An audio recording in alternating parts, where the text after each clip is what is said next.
Good morning, my dear students. How are you? I hope you all are fine, beta. Now, welcome you once again in your science class. Dear students, as you know, we have already started our lesson number 3. That's name is Chemical Substances and Processes. And previous video, we have already discussed about that the three states of matter, about atom, molecules, pure substances, element and compound. As well as we have already discussed about the chemical symbols. In today's video, we will start our next topic, that is about chemical formula. Before start this topic, chemical formula, it is very important that you should know about the detail about atoms. Okay, you know, in previous video I have told you that all matters are made up of atoms, कि जितने भी आपके matter हैं, जितनी भी objects हैं आपके आसपास, solid, liquid, either gases, these all are made up of atoms. जो smallest particle है इनका वो क्या है? atom है. अब एटम भी आगे किस चीज़ से बना है, you should know about this before we start our next topic. Okay, हमारा नेक्स्ट टॉपिक है केमिकल फार्मूला. इसको स्टार्ट करने से पहले आपको थोड़ा सा एटम्स के बारे में जानना ज़रूरी है. So let us discuss about what are atoms and what are the constituents of atoms, कि एटम्स किस किस चीज़ से बने हैं और एटम्स क्या होते हैं. Up everything. But what makes up atoms? Protons, electrons, and neutrons. Kinds of atoms, which are each the smallest part of an element. If we observe elements like gold, carbon, and oxygen, we can see that they have very different properties that don't look or act the same. But why are they so different? Well, it comes down to what's inside their atoms. As you can see here, atoms are made of just 3 types of tiny particles called protons, electrons, and neutrons.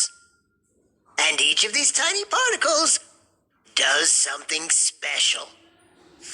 For example, it's the number of protons inside an atom that makes each element different. If we look at the periodic table, the first element, hydrogen, has 1 proton. The second element, helium, has 2 protons.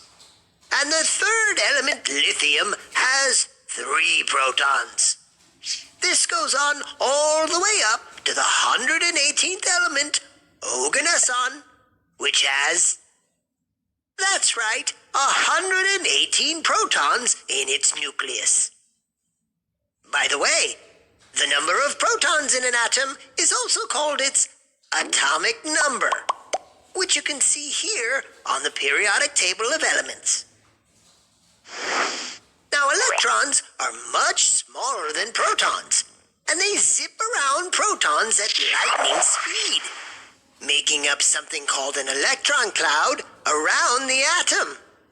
Electrons do this because they have a negative electrical charge, which always pulls towards the proton's positive electrical charge. This pull between the positive protons and the negative electrons is called the electric force, and it's always there. So whenever a free electron gets close enough to a lonely proton, zap, they'll become part of the same atom. That's why all the elements have the same number of electrons and protons. So why do atoms need neutrons? Well, without neutrons, the electric force will cause the positively charged protons to push each other out of the atom. But there's a stronger force that exists between neutrons and protons, which stops the protons from flying apart. It's called the strong nuclear force, or strong force for short. And it kind of works like glue to hold the nucleus together. If there were no neutrons, everything would simply be hydrogen.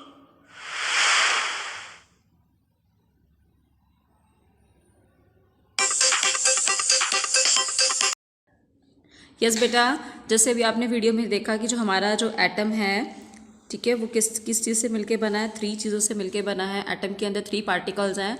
उसका जो centre part है जिसको हम nucleus बोलते हैं, और nucleus के अंदर आपका क्या है, प्रोटॉन प्लस न्यूट्रॉन, ठीक है, प्रोटॉन और न्यूट्रॉन, और इसके अराउंड बाहर ये एक इलेक्ट्रॉन क्लाउड है जहाँ पे आपके इलेक्ट्रॉन्स होते हैं, ठीक है। ये आप आपने देख लिया वीडियो में।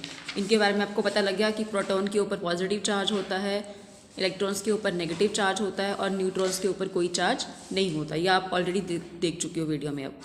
अब नेक्स्ट चीज़ है कि जो आपके इलेक्ट्रॉन्स हैं बेटा, वो एक ऑर्बिट में घूमते हैं। जैसे अब आपके सन के अराउंड अर्थ या डिफरेंट प्लैनेट्स हैं, जिस तरह से वो एक आपके सन के अराउंड एक डिफाइनाइट पाथ में रिवॉल्व करते हैं, उसी तरह से हमारे जो ये इलेक्ट्रॉन्स हैं, ये भी हमारा जो न्यूक्लियस है उसके चारों तरफ एक डिफाइनाइट पाथ में रिवॉल्व करते हैं, ओके। और इनको हम, उस पाथ को हम क्या कहते हैं, ऑर्बिट, या फिर हम उसको बोल देते हैं शेल्स, ठीक है। अब बाकी इसकी डिटेल में आप बड़ी क्लासेस में पढ़ोगे कि ये शेल्स क्या होती हैं, कैसे बनती हैं, बट अभी आप इतना देख लो कि जो ये ऑर्बिट्स रिवॉल्व करते हैं, ये यहाँ पे इनके नाम होते हैं, ऑर्बिट्स के भी नेम होते हैं अलग अलग। जैसे फर्स्ट वाले का नाम है के, फिर उसके बाद वाले का एल, फिर एम, फिर एन, और इनके अंदर जो ऑर्बिट्स का नंबर होता है, और इन ऑर्बिट्स के अंदर जो इलेक्ट्रॉन्स का नंबर है वो भी फिक्स है कि जैसे फर्स्ट वाला है उसमें आपके सिर्फ 2 इलेक्ट्रॉन्स आ सकते हैं, 2 से ज़्यादा नहीं आएंगे। फिर एक्स वाले में 8, फिर 18, इस टाइप से आपका नंबर इनका फिक्स होता है कि इससे ज़्यादा इलेक्ट्रॉन इसके अंदर नहीं आ सकते। Reason you will study next classes, अभी आप सिर्फ इतना ही समझेंगे, ठीक है। उसके बाद फिर अब आपको ये टॉपिक समझ आ गया कि आपका एटम का स्ट्रक्चर समझ आ गया कि इसमें सेंटर में न्यूक्लियस है, प्रोटॉन इलेक्ट्रॉन न्यूट्रॉन से बना है, किस पे कौन सा चार्ज है, इलेक्ट्रॉन्स कहाँ पे रिवॉल्व करते हैं, डिफाइनाइट शेल्स में रिवॉल्व करते हैं, ओके। अब एक एटम जो है, अब आपका सपोज जो एक एटम है, जैसे आपने वीडियो में देखा है कि उसके अंदर जो प्रोटॉन है और जो इलेक्ट्रॉन है उनका नंबर सेम होता है, ठीक है, क्योंकि ये पॉजिटिव चार्ज है, ये नेगेटिव चार्ज। अगर 10 प्रोटॉन है पॉजिटिव वाले और 10 ही इलेक्ट्रॉन है माइनस वाले, तो प्लस माइनस कैंसिल हो गया, तो टोटल चार्ज क्या आ जाएगा, 0। लेकिन अगर अब ये एटम अपने 2 इलेक्ट्रॉन किसी वजह से किसी और एटम को दे देता है या निकाल देता है, ठीक है, 10 में से इसने अपने 2 इलेक्ट्रॉन्स निकाल दिए, तो इसके पास कितने रह जाएंगे, -2 कर दो तो टोटल कितने इलेक्ट्रॉन्स रह गए, 8 इलेक्ट्रॉन, और पॉजिटिव कितने हो गए, 2।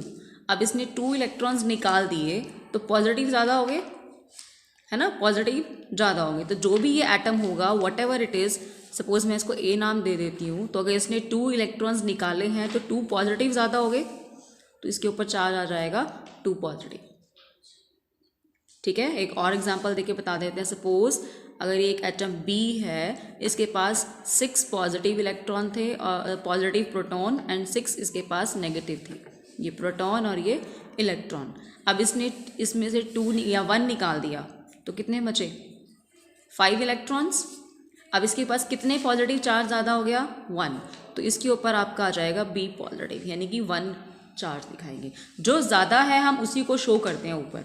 अगर पॉजिटिव ज़्यादा है तो हम पॉजिटिव लगा के शो करेंगे, और अगर नेगेटिव ज़्यादा हो जाएंगे तो हम नेगेटिव को शो करेंगे। नेगेटिव कब ज़्यादा होंगे, जब ये इलेक्ट्रॉन्स को लेंगे, ओके। लाइक एक और एटम ले लेते हैं हम यहाँ पे सी। अब इसके पास है आपके 6 पॉजिटिव, यानी कि प्रोटॉन, 6 हैं इसके पास इलेक्ट्रॉन। अब इसने 2 और ले लिए, प्लस कर दिए मैंने 2 इलेक्ट्रॉन यहाँ पे, तो टोटल इलेक्ट्रॉन्स कितने हो गए मेरे पास, 8 इलेक्ट्रॉन। इस एटम के पास अब ज़्यादा कौन से होंगे, इलेक्ट्रॉन, और कितने ज़्यादा हैं, 2, तो इसके ऊपर आ जाएगा 2 नेगेटिव। क्लियर। शॉर्ट में समझ लो कि अगर कोई एटम इलेक्ट्रॉन्स रिलीज करता है, it will gain positive charge, और अगर कोई एटम आपका इलेक्ट्रॉन गेन करता है तो it will gain negative charge. Clear हो गया। तो जो पॉजिटिव चार्ज वाला एटम है इसको हम बोलते हैं positive ion, it is called positive ion, और ये हो जाएगा मेरा नेगेटिव आयन, ठीक है। या इसको हम कैटायन भी बोल देते हैं, it is also known as cation and it is also known as anion. Clear. Positive वाले को कैटायन और नेगेटिव वाले को एनायन। ये क्लियर हो गया कि अगर इलेक्ट्रॉन्स रिलीज करता है, इलेक्ट्रॉन देता है तो पॉजिटिव चार्ज, और अगर इलेक्ट्रॉन लेता है तो नेगेटिव चार्ज। क्लियर हो गया बेटा?